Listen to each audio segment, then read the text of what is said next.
bien, donc c'est pas très bien préparé, mais c'est quand même quelque chose. Alors, un petit peu d'attention ici. Quand j'étais petit garçon,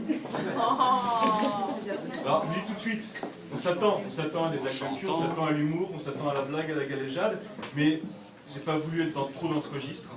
C'est un peu trop facile. J'ai voulu plutôt être dans le registre de l'émotion, de l'amitié, de l'amour. Voilà. Quand j'étais petit garçon et que les femmes n'étaient encore qu'un lointain possible, je me plaisais souvent à imaginer la femme idéale.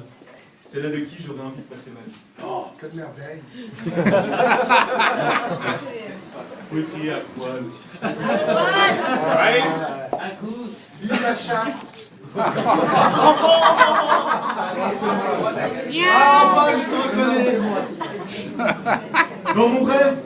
Dans mon rêve, moi, t'es enfantin. Elle faisait environ 1m62, pesait 42 kilos. Merci. Arborait de longs cheveux noirs et soyeux. Je te connais, si c'est une autre à la fin, t'es mort. Surtout, elle était cultivée, intelligente, super sympa, ne rechignant jamais ni à la fête ni à une bagatelle que je n'osais encore imaginer. Et puis, finalement, la vie médiocre prit ses droits sur ma sensualité et mes sentiments. Des filles blondes, des filles bêtes, des filles chiantes instillèrent en moi une terrible résignation. Alors c'est ça ma vie? Alors c'est ça les femmes? Pesant comme un oiseau mort, ça c'est du Johnny pesant. Je craignais pour toujours de vibrer contre ces corps et ces âmes que l'enfant en moi méprisait tant. Et puis, homme marié, père de famille, bon bourgeois, portant beau cravate et mal de vivre, j'entrais à l'école des barreaux. J'allais y retrouver la minable farandole d'épices froids, ça c'est pour toi Bruno, je sais pas où des mange-merdes, des bien tarés, des bien méchants, des bien vaniteux. Je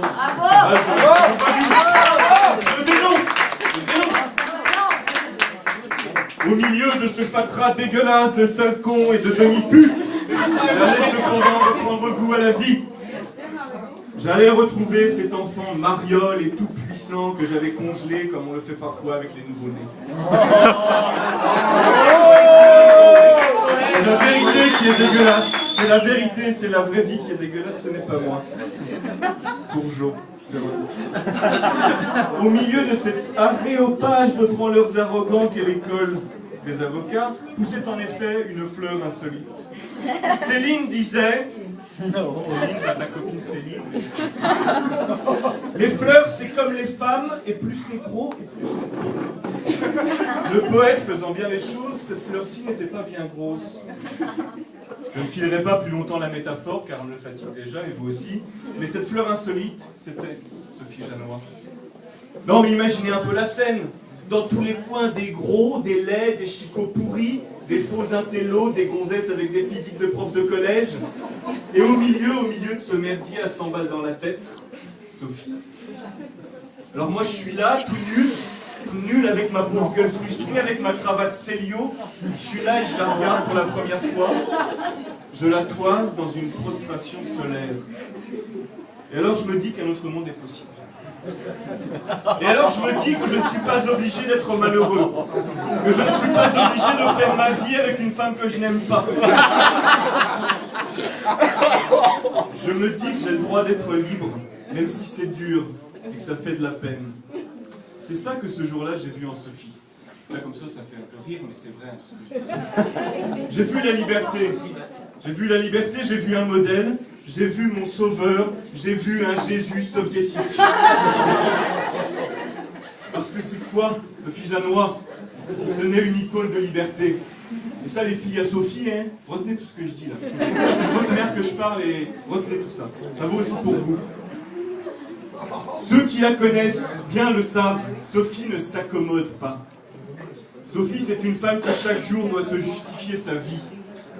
À quoi bon vivre si ce n'est dans l'ennui et les sentiments médiocres? Là où beaucoup de femmes seraient restées, Sophie, elle, est partie.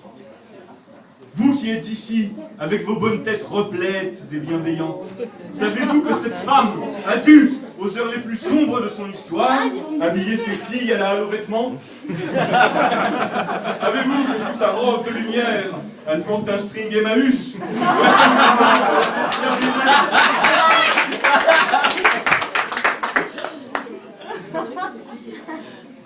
vous dire. Après avoir vu Sophie pour la première fois, j'ai décidé de quitter ma femme et d'arrêter de porter des cravates.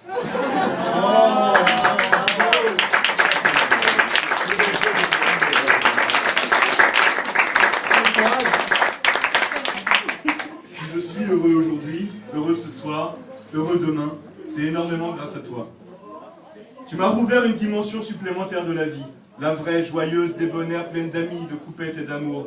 Une vie où les sentiments sont simples et l'amitié définitive. J'espère que tu ne m'en veux pas d'avoir privilégié l'épanchement du cœur à l'empilement des blagues de cul. Un peu quand même. Sophie, je t'aime comme une sœur que j'aurais choisie. Et je te souhaite de poursuivre encore longtemps cette belle œuvre de liberté et d'amour qu'est ta vie.